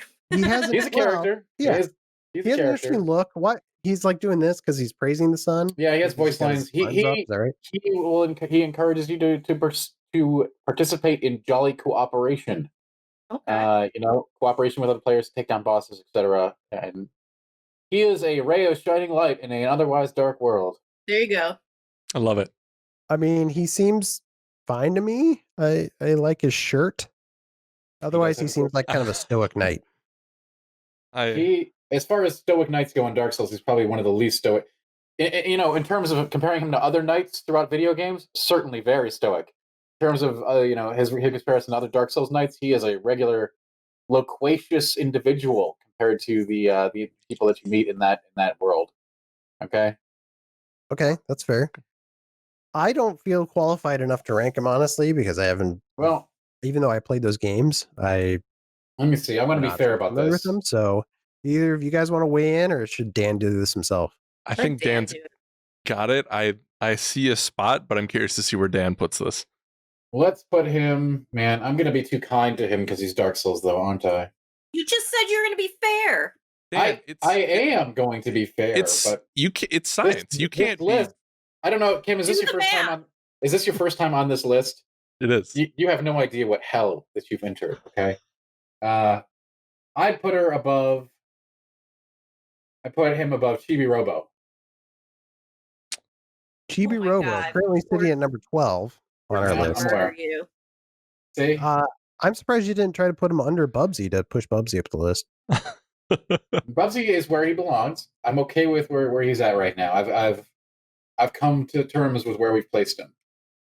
So you want him below Chibi Robo and above Alex Vance from Half-Life? Yeah. I don't know if I know I bowed out, but above Alex Vance. These guys, yes, come on, Tack.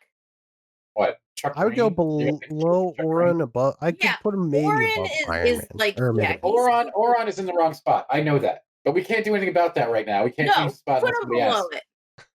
But Chuck Green. Who the hell cares about Chuck Green? Who even is Chuck Green? Dead Rising, dude. Dead Rising. I know that. But I say he goes under Oran from. Okay, fine. I'm making the executive decision here. Whoa! Is that what we do here? Under the Oran, first time. It's my first time helping with the character list. I mean, give me a break here. I have to, make sure Dan stays objective here. I am. Somebody's got to. This right? Opinions are only objective, right? I'm sure that people thought I was going to take a Dark Souls character and put it at the top of the list. I'm being very fair here. I mean, what? Can you just tell me, why this guy's cool? Why is he cooler than Mega Man? We don't have the time. So his again, he does interact with the player. You can get him as an ally. You can get his armor. You can join covenants that he's involved in. He is again a positive presence in an oppressive world. Okay, and he's got voice lines. He interacts with the player. Again, this is all obviously up to you. You don't even have to talk to him at all. I don't think, if you don't want to. Yeah, but Mega Man can shoot saw blades out of his arm. Is that a part of his character, or is that something he does? That's his defining characteristic as a character. Cool. That's pretty sweet. Anyway, you want to put him below Mega Man? Fine, but he's definitely going above Fox. I mean, I already put him in there as number 16, so he's the new number 16, right below Great. Ron and right above Mega Man. We did it. All right, number 2 on this list from Andrew, Frank Fontaine from Fontaine Fisheries, I believe, in BioShock. You guys remember him? Yeah, I do. I don't know how spoilery we want to get, but Yeah. he is a very interesting character. He's How This is tough. How do we do this without spoiling I know. everything? We give him a slot. We don't talk about his character. Well, this guy, I mean, the game is over 10 years old at this point. You don't think we could talk about spoilers? People, hey, remember Final Fantasy VII? Yeah. People got mad. People get mad about that? It's even older. Yeah. I agree that statute of limitations should be up on this. It's just my worry is that it's such a good story. That's one of the best stories in games that like I would but also this okay. We're gonna spoil it. Like if you haven't beat BioShock, get out right now. Like right now. Are we gonna do you guys want to spoil it now? Right now, go play BioShock is what you're saying? Go play BioShock. Go play it. Yeah. Don't ever leave this podcast. I disagree with Alex. Stay here, leave a comment, like, share, and subscribe. All right. It's connected to the big twist in BioShock, but it's not the big twist, let's say. Hey, just told him it was a twist. It's even worse than giving him a spoiler, honestly, in my opinion. Just we should just pick a number. 88. All right, Frank Fontaine. He's your friend at the beginning of the game. He wants his family back, right? He's got kind of a bad, is it Irish accent? Yes, I think it's Irish. I want my nope, not even gonna try that. Yeah, that's it. Do it. Fontaine. Do it, Alex. I miss my no, that's not Do it. I'm trying to think of an Irish accent. I want my family back. Something like that. Hello. It's Here's he's, a question he's a for you. leprechaun. Give me back my gold. Does he surpass Big Daddy? Because we have Big Daddy on the list. I don't think he's above Big Daddy. This freaking list. No. So Frank Fontaine, he's just a talking head, right? You see his picture occasionally, but Literally. Yeah. you almost never see him in person. So that kind of knocks him down a little bit because it's harder to get a sense for who he is. And on some level, he does talk to you, but it's very surface level. He's just a guy who needs something for most of the game. You learn a lot about him from other sources in the game. Yeah, but is it like super interesting? No. I would have much preferred to rank somebody like Andrew Ryan or something. Yeah. Yeah, I think Andrew Ryan is a way more interesting character. But we didn't get Andrew Ryan. We got Frank Fontaine. So I'm just going to stick him. God, he's boring. Even though he's so important as to the Kim story. said, Big Daddy is already on the list. Big Daddy's number 9 on our list. Frank Fontaine is well below that, I think. I think I would keep going below Oron. Below Corvo, even. Sure. I had really nasty things to say about Corvo. But I think Frank is a more fleshed out character than Corvo, because as I said about Corvo is a nothing, right? You insert onto Corvo really doesn't do anything. Well, I guess, is he better than Deacon St. John? I haven't played that game. Ooh, maybe. I would say so. So Maybe I would put him above Deacon St. John and leave it there. And Under right below Toad Jackson from the real Super Mario MVP. Brothers. Yeah, Toad Jackson. He can't go above Toad Jackson. No one should actually. Toad Yeah, Jackson true. should be number 1, but no I one's feel voting like about that. that's the spot for him. Sure. I could good with deal that. with that. Yeah. I don't think I was here for the Big Daddy episode, but how is it a character? I think they're awesome, but like, how is it a character? The science was new at that point. Understood. It is a character. I know better than to ask questions. I understand. It is definitely a character. It is. I too remember his lines like, And who could forget? It is an interesting question mark though, because it's almost a type of enemy, not so much a single person, right? Right. So Yeah. I don't know. You bring up an interesting point. I feel like somebody should have us re-rank Big Daddy as a specific, like pick a specific Big Daddy character, like you play as or something. Like Does that make sense? the Big Daddy in in BioShock 2. In Big Daddy's home. And Big Daddy, yeah. Big Yeah. Daddy. Yeah, BioShock 2, or I guess he wasn't in 3, right? I guess that'd be the Mhm. option. Yeah. That's like the only. I don't even. Does that Big Daddy have a name? I'm sure the internet will tell me differently, but you were the hook was you were the first Big Daddy. Yeah, Big So, Daddy Jackson. Big Daddy Jackson. Toe Jackson. Oh, Jackson. All right, Is that so really his last name? It Yeah, is man, now it's in the lore. science. Yeah. Okay. I'm sorry. I knew better than to ask questions. All right. okay, final character, guys. You guys ready for this? Let's do it. Here we go. Final character on Andrew's list is Ashley Graham. Not ringing any bells. If I say those names, I haven't played this game, whatever it is. do probably. you know which game this is from? It's a game No. that I'm fairly certain you've probably all played. Really? I can't say for sure, but the fact that you don't know who it is It's great. gonna be like the hot So dog vendor, right? This is the hot dog vendor from. No, this is the president's daughter in Resident Evil 4.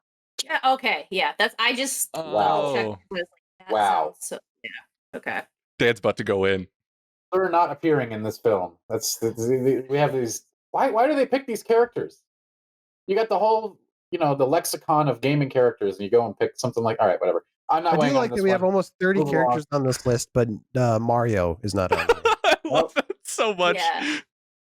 All right, so Ashley Graham, the fact that you guys had no idea who that was. I mean, have you guys all played that game? Yes. Resident Evil Yeah. 4? It sounded familiar. I was like, I can't place this. What the heck? And I've played the Resident Evil games. It's Oh, one of my Has been favorite games. It has been a very long time since my last playthrough of RE4, to be fair. But even then, I don't think she was a major character. no. I feel like we've got to scroll down quite a bit. I mean, Yeah. I'm looking around the hot dog salesman and number 27, Remember that Tom guy. Johnson. I feel like even Tom Johnson has more of a personality. I feel like then- she's 27, man. Or whatever Under- it is. Wait, what? You It's know under- her she's under- age? Oh, She's under, Oh.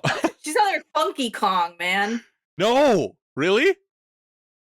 I can't see. That's the hard part. I can't argue against this because I know nothing about her character. oh, interesting. Yeah, here's the thing. Imagine the most annoying person in the world. Funky Kong. Yeah, and then multiply it times Yeah. 2. Well, then why don't? Well, if that's, I mean, honestly, I don't. This is not ringing any bells for me, Reeves. But if that's the way we feel about her, why don't we just put her at the bottom? That was my only arguments That's of what I'm these saying. following weeks. Is like I can't. The characters we've been talking about haven't been actively annoying. If she is that annoying, and especially because I would cringe to call Funky Pretty Kong annoying. iconic, but like if she's just generic girl annoying, She's super Wait, generic wait. girl. Generic gets girl kidnapped all the annoying? time. What does that mean? I was gonna say like generic like white girl. You know what I mean? I don't know. I didn't. You got me sputtering. You'll Uh, learn someday, Alex. One day. Yeah, that's the thing is she's totally personality-wise almost nothing. She's fairly just generic lady who gets kidnapped trope. And also in the game, like she will get kidnapped and you have to constantly rescue her, and it's kind of annoying gameplay wise. Like I can't think of any positives to like help her out. yeah. I mean, her name's Ashley. I think that's a cool name. Other than that, I don't know what else to do. She's got a sweater around her neck so she can stay warm if it gets chilly. That's good. She's Whoa. smart. Yeah. That's a very powerful ability. That's I right. feel like I wiped her from my mind because I just, yeah. Oof. I honestly might put her below Funky Kong. I don't know. Somebody would have to argue Below against Funky that Kong. for me. I think the only people who are qualified in this case are making the case, and I think the Funk Meister has seen his day. So think Funky it's Kong time. is also kind of annoying, but not nearly to the same degree. Like if he's in a game, I don't know. I don't cringe. Yeah. Whereas if they you would made a with her. game starring Ashley Graham, like that was the main character, I think I'd be hesitant to play it. God, what I can't argue with the science. It's science for a reason. Yeah. We got to follow our science hearts. And I think she's the new number 29, Yay. right below Wow. Funky Kong.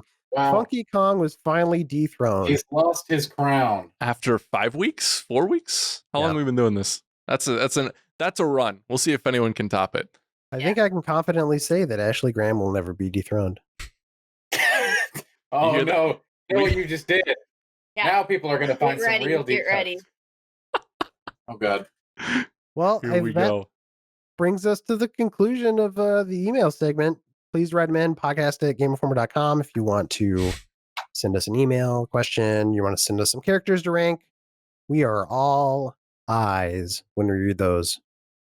Now we've reached the point of the show called Get Wrecked, where we recommend things to check out.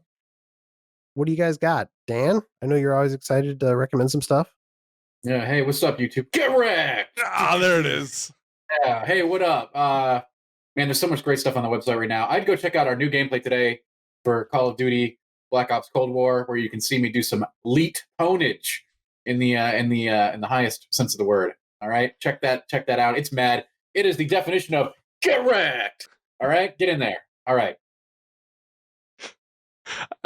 I'm gonna delete it. I'm gonna delete the NGT now because of that. I'm just kidding. Go check it out. I worked diligently on the Marvel's Avengers video review that went live Monday, but I know a lot of people are still figuring out if that game is for them. So Reiner paints a beautiful picture on what he liked about the game, so definitely go check that out. I do something a little saucy, a little sassy with the intro, so I mean, you got to check it out for just that. So that's my get wrecked. Cam, anything to recommend? Mine is all my Immortals coverage that is now up on the site. So we have a video, a new gameplay today, and we also I listed my 5 big takeaways from playing 2 hours. So if you are curious about the game and want to learn more, I would head to Game Informer and check that out.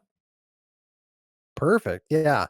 Like we said last week, the new issue is out. So if you're a subscriber, you'll probably start getting that here pretty soon. In the gear section of the magazine, we have something called Office Space, where we talk about building the perfect home office. We have a review of the Herman Miller chair, the new one that the Logitech folks teamed up with to make. And then there's this Uplift desk in there, which is a standing desk, so you can raise and lower it. Uplift. I mean, I checked them out. They have some of the best standing desks, in my opinion. I'm not an expert. I'm just a doctor who knows a lot about desks. So Uplift seems like way up there, in my opinion. I would definitely check that out if you're in the market for a new desk and you want a standing desk. It's really cool. So anyway, that article is in the new issue of the magazine, which you should check out as well. And that concludes our show, everybody. It's been a blast. It's been a real fun time. Really, really appreciated you all being here. Thanks for listening or watching to this episode of the show. Please subscribe to the magazine. We really appreciate all this help and support. Please review us wherever you get your podcast. And until then, stay tuned for another show next week. Love you all. Game on. Bye, everyone.